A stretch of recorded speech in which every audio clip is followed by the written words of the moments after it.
जानवरों से भी बदतर हालत में हमें रखा गया और वहाँ पे कोई सफाई नहीं थी। बहुत मोटे मोटे चींटे थे, जमीन पे लेटना था, टॉयलेट बहुत गंदा था। सरकार बिल्कुल गूंगी बहरी हो चुकी है। हमने दिल्ली पुलिस का काला और भयावह रूप देखा। जैसे ही मैंने पहला कदम रखा तो जो हेड कांस्टेबल था उसने देखते ही मुझे कहा कि अच्छा आ गए, ये कौन है? कि साहब ये ओवैसी साहब की पार्टी के। हो अच्छा भाई, तुमने बड़ा कदर मचा रखा, तुमने सबको पाकिस्तान भेज देना। अल्फाज थे उनका था कि पॉलिटिकल सेक्रीफाइस अल्लाह कबूल फरमा। कि अंग्रेजों से कम जुल्म नहीं कर रही है सरकार। हवालात में थे, वहां पे गांधी जी रहे। सड़कों पे तो उतरने की अशद जरूरत। अस्सलाम वालेकुम रहमतुल्लाह। मिला टाइम्स में खुश आमदीद। मैं शमकर रज़ कासिमी और मेरे साथ हैं जनाब कलीमुल हफीज़, ऑल इंडिया मजलिस इत्तेहादुल मुस्लिमीन दिल्ली के सदर हैं। आपको खबर मालूम है कि पिछले जुमरात को कलीमुल हफीज़ और MIM दिल्ली की पूरी टीम जंतर मंतर पर नुपुर शर्मा और दीगर गुस्ताखान रसूल के खिलाफ एहतजाज कर रहे थे लोग। तभी पुलिस ने इन्हें डिटेन कर लिया और डिटेन करने के बाद इन्हें गिरफ्तार करके जेल भेज दिया गया। MIM के तकरीबन 30 लोगों को गिरफ्तार किया गया, जिनमें कुछ को रोहनी जेल में और कुछ को तिहाड़ जेल में भेजा गया। कलीमुल हफीज़ साहब को कल रात जमानत मिली है और अब बाहर है और इनकी पूरी टीम भी बाहर आ गई है। स्क्रीन पर भी आप देख सकते हैं, कुछ लोग इनके यहाँ भी बैठे हुए हैं। कलीमुल हफीज़ साहब से बातचीत करेंगे। कलीम साहब, आपने प्रोटेस्ट किया तो ऐसा क्या हुआ कि आपको डिटेन करने के बाद गिरफ्तार कर लिया गया? देखिए, ये दिल्ली पुलिस ने धोखा दिया, क्योंकि जो हमने जंतर मंतर के प्रोटेस्ट की परमिशन मांगी थी उसमें हमारे 30 से 40 हज़ार लोगों के आने का इम्कान था। दिल्ली के कोने कोने से आशिकान रसूल ने आने का वादा किया था। बहुत बड़े लेवल पर हमने इंतज़ाम किए थे, लेकिन जब आखिरी वक्त में हमारी परमिशन कैंसिल हो गई तब दिल्ली पुलिस के जो ACP हैं उन्होंने हमसे कहा कि आप थाने आ जाइए और अपना 2 कारों को उन्होंने हमें बाकायदा पास भी दिया कि आप अपना मेमोरेंडम प्रेसिडेंट ऑफ इंडिया और प्राइम मिनिस्टर को दे सकते हैं, और 12 बजे का वक्त दिया। हम उन्हीं के मुताबिक 12 बजे वहाँ पहुँचे, 2 कारों से पहुँचे। कुछ लोग, चूँकि रात भर हमें मना करने में लग गया था, फिर भी वहाँ पे 40-50 लोग थे हमारे साथ। हमने मेमोरेंडम देने अंदर जाना था, लेकिन उससे पहले ही जैसे मैं कार से उतरा वहाँ पे मीडिया मौजूद थी, क्योंकि मीडिया को भी पहले से इन्फॉर्म था कि यहाँ प्रोटेस्ट होगा। तो मीडिया से मैं मुखातिब था। 10 मिनट मैंने बात की होगी मीडिया से सिर्फ। इसी बीच में पीछे से हमें एकदम वो पुलिस आई और पुलिस ने हमें उठा के डिटेन करके गाड़ी में भर दिया, और उसके बाद से वो फिर अजियत का सफ़र हमारा शुरू हुआ।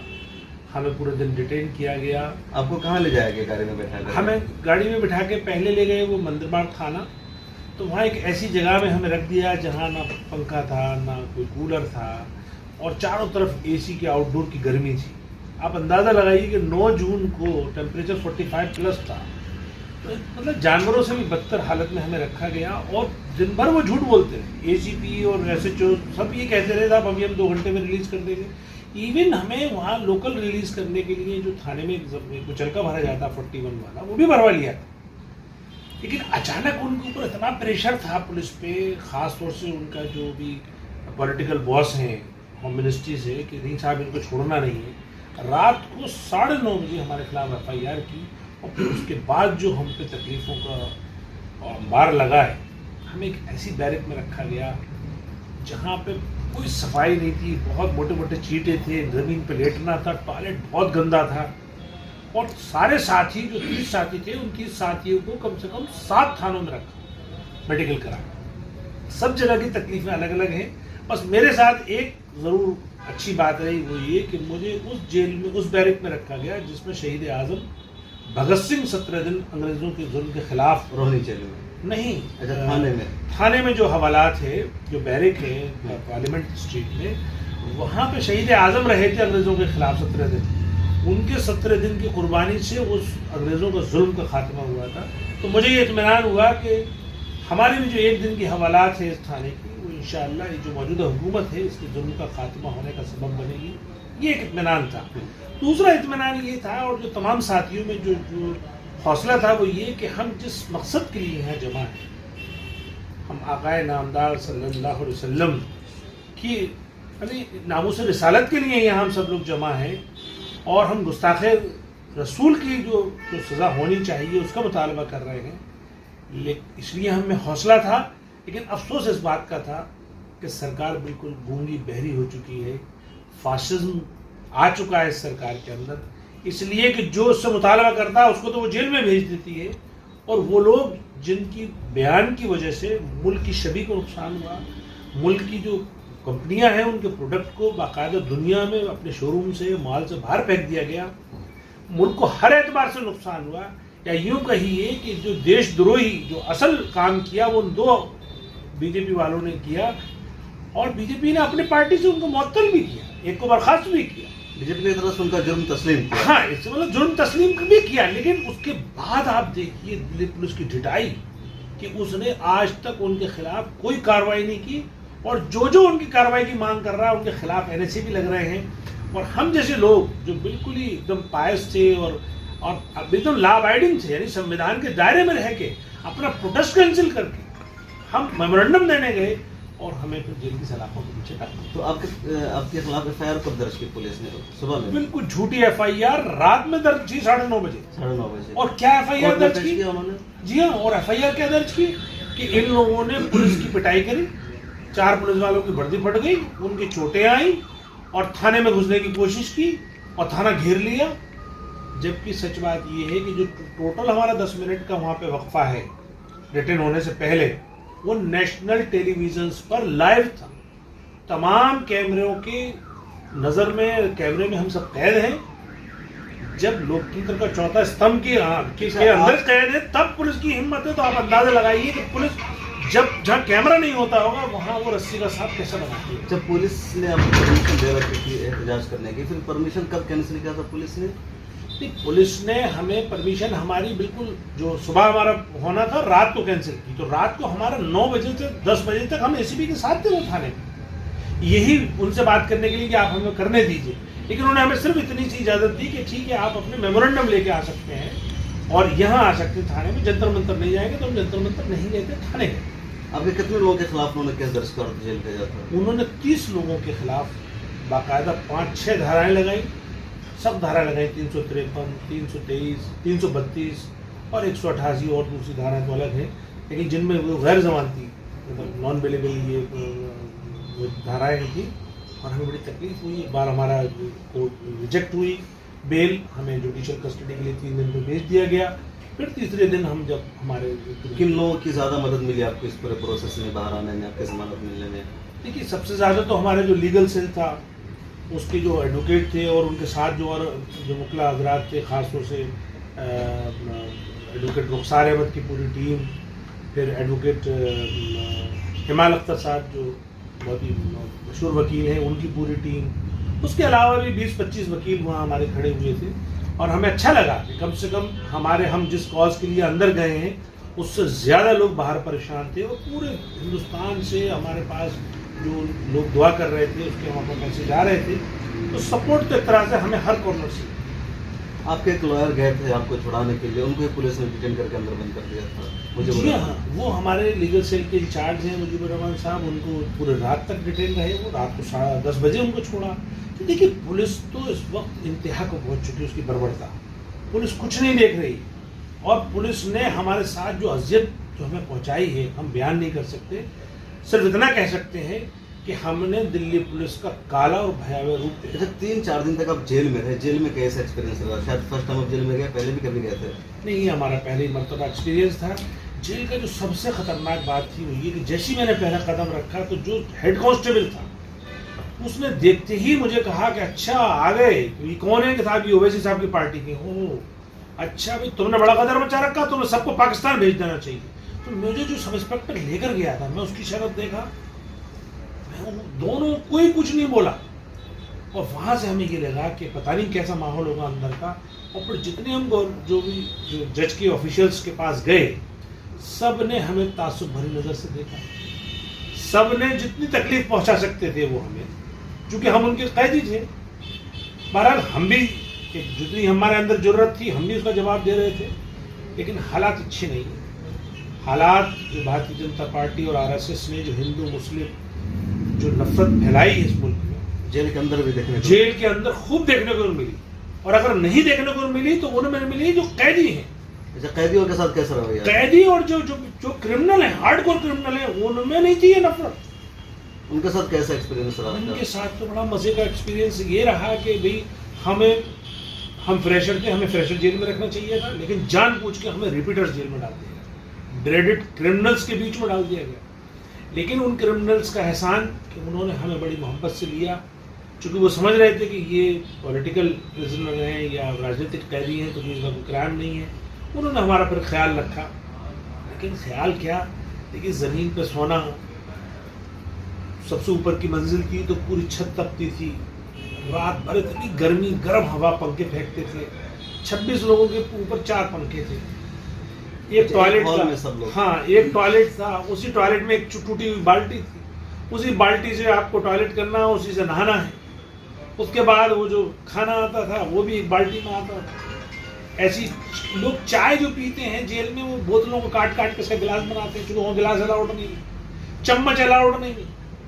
तो किस चाय मिलती है और गिलास अलाउड नहीं है? नहीं, चाय मिलती है, बट अब चाय क्या करते हैं लोग, बोतलों को बीच में से काट लेते हैं, तो 2 गिलास बन गए, उसी में से पी लेते हैं। और वही जो रोटी आती है उसी को सुखा कर सुबह को चाय में डुबो के नाश्ता कर लेते हैं। फिर वही फिर सुबह 1.5 घंटे छूट होती थी, शाम को 1.5 घंटे होती थी। बहरहाल फिर हम जेल में मिले लोगों से, बहुत सारे हमारे साथी जो UAPA में बंद हैं, ओखला का हमारा जो ओसामा है वो बंद हैं, और बहुत सारे ऐसे मिले जिन्होंने अपनी बड़ी दर्द भरी दास्तान सुनाई हमें। खासतौर से हमारे कश्मीरी भाई बहुत बंद हैं, जेलों में बंद हैं, सोशल एक्टिविस्ट बंद हैं, ह्यूमन राइट एक्टिविस्ट बंद हैं। और रेशियो ज्यादा है उसमें, मुसलमानों का दूसरों का जेल में? अरे मुसलमान अपनी आबादी से दुगना है वहाँ, भाई पूरी मस्जिद है बाकायदा वहाँ। एक असर की नमाज, वक्त की नमाज, ये मैं रोहिणी जेल का जिक्र कर रहा हूँ आपसे, वहाँ असर की नमाज बाकायदा आपको बाजमात इजाजत है। हमारे ओखला का ही वो ओसामा जो है वो पढ़ाते हैं, इमाम है वहाँ। तो लेकिन मैंने जो फील किया वो ये कि मुल्क को जिस नहज पे, जिस दहाने पे पहुँचा दिया है इस भारतीय जनता पार्टी और RSS ने, इसने मुल्क को कमज़ोर कर दिया है।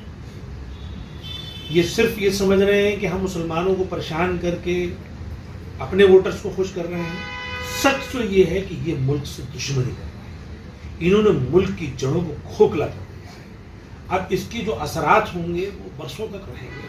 हम तो दुआ करेंगे कि जल्दी बेहतर हो जाएं, लेकिन जो मेरा अपना एक्सपीरियंस है वो ये है कि जिस रफ्तार से और जिस शिद्दत से जहर फैलाया गया है, ये जल्दी ख़त्म हो जाए। एक आखिरी सवाल, आपने सियासत में बहुत पहले कदम रखा है, पहली मरतबा आपको जेल जाना पड़ा, तो अगली आपकी क्या प्लानिंग? आपको लग रहा है कि हमने अच्छा काम किया, जेल जाकर के खुशी महसूस हो रही है, या आपको लग रहा है कि सियासत बहुत टफ काम है, जेल भी जाना पड़ सकता है, इस तरह के ताने सुनने पड़ सकते हैं? देखिए, 2 चीज़ों का इत्मीनान है। एक तो ये कि मैं अपने आकाए नामदार सल्लल्लाहु अलैहि वसल्लम की अज़मत पे या उनके ज़ात गिरामी पे आवाज़ उठाने वाले के ख़िलाफ़ गया, तो मुझे इत्मीनान है कि हो सकता है ये मेरी बख्शिश का सबब हो जाए। दूसरा, जो मेरे लीडर है बैरिस्टर असदुद्दीन ओवैसी साहब, उन्होंने जो मुझे जिन अलक़ाब और जिन अल्फाज से नवाजा है वो मैं बयान नहीं कर सकता कि जब वो 94 में जेल गए थे और जेल से वापस आए थे, जो उनके वालिद ने जो अल्फाज उनको बोले थे वही अल्फाज उन्होंने मुझे बोले। क्या है वो अल्फाज? वो अल्फाज थे, उनका था कि इनके पॉलिटिकल सेक्रीफाइस अल्लाह कबूल फरमाए, यानी जो आपकी ये जो सियासी कुर्बानी है इसको अल्लाह कबूल फरमाए। उन्होंने कहा कि ये मेरे वालिद ने मुझे बोले। सवाल ये कि जिसके लिए मैं काम कर रहा हूँ, ज़ाहिर है मेरी पार्टी का लीडर तो बैरिस्टर असदुद्दीन ओवैसी है, और वैसे भी मेरे रहनुमा हैं, वो पार्टी के भी सदर हैं। एक तो उनकी तरफ से, दूसरा मकसद बड़ा, तीसरा अगर आप हिंदुस्तान की तारीख पढ़ेंगे तो बहुत सारे मुजाहिदीन आज़ादी ने अपनी जानों को नजराना पेश किया, लेकिन जो रोल शहीद आज़म भगत सिंह का है, बहुत कम उम्र में, बहुत कम वक्त के लिए उनका रोल है, लेकिन वो शहीद आज़म कहलाए। मुझे उस बैरक में एक रात गुजारने का जो मौका दिया या मौका मिला, ये मेरे लिए एक सियासी एजाज़ है, ये सियासी मेरे लिए तमगा है। और मैं समझता हूँ कि अंग्रेज़ों से कम जुल्म नहीं कर रही है सरकार। तो इस जाहिर है जब इस लेवल का जुल्म है तो अब आपको बर्दाश्त भी उस लेवल की करनी होगी, जिस लेवल की बर्दाश्त हमारे बुजुर्गों ने करके अंग्रेज़ों को भगाया था। इंशाअल्लाह ये मेरे 300 साथी जो थे साथ में, इन सब की कुर्बानी रायगढ़ नहीं जाएगी।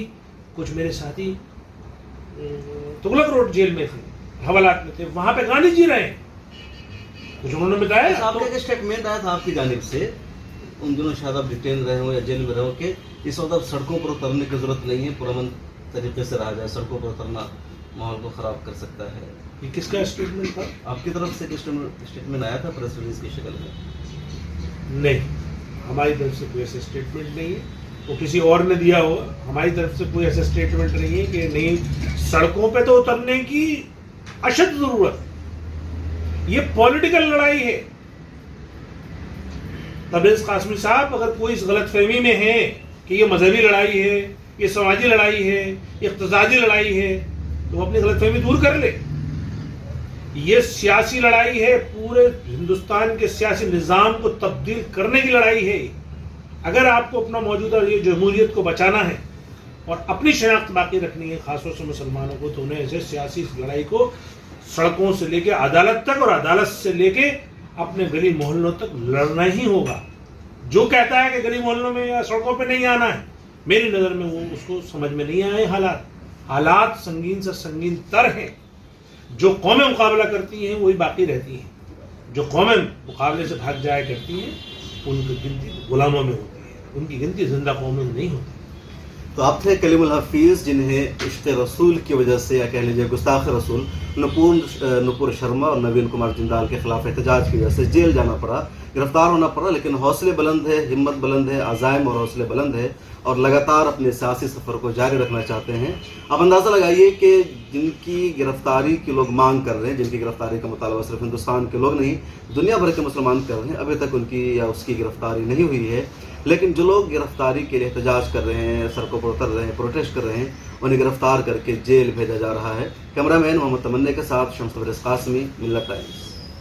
हमारी वीडियोस देखने के लिए बेहद शुक्रिया। मिल्लत टाइम्स की खबरें पढ़ने, सुनने और देखने के लिए गूगल प्ले स्टोर से ऐप डाउनलोड करें। यहां आप उंगली की क्लिक में पढ़ सकते हैं 4 ज़बानों में न्यूज़, उर्दू, हिंदी, अंग्रेज़ी, बांग्ला। आप ऐप पर मिल्लत टाइम्स की वीडियोस भी देख सकते हैं। अगर आप YouTube पर देख रहे हैं तो रेड बटन को दबाकर चैनल को सब्सक्राइब करें और बेल आइकन ज़रूर दबाएं। फेसबुक पर देख रहे हैं तो पेज को लाइक और फॉलो ज़रूर करें। ट्विटर और इंस्टाग्राम पर भी मिल्लत टाइम्स को फॉलो करें। मिल्लत टाइम्स की स्टोरीज हासिल करने के लिए टेलीग्राम और व्हाट्सएप पर बराह रास्त हमारे साथ जुड़ सकते हैं। हमारे काम से आप मुतमईन हैं तो इसे जारी रखने और मजबूत बनाने के लिए हमें सपोर्ट करें। स्क्रीन पर दिख रहे और डिस्क्रिप्शन में दिए गए अकाउंट नंबर पर मिल्लत टाइम्स को अपनी रकम भेज सकते हैं। अगर आपके इलाके का कोई मामला है, आपकी मसाइल को मीडिया में जगह नहीं दी जा रही है, तो हमें ईमेल करें या व्हाट्सएप पर मैसेज करें। हम उठाएंगे आपकी आवाज़। मिल्लत टाइम्स मतलब मजलूमों की आवाज़, नफरत के खिलाफ जंग, फर्जी खबरों से निजात। www.millattimes.com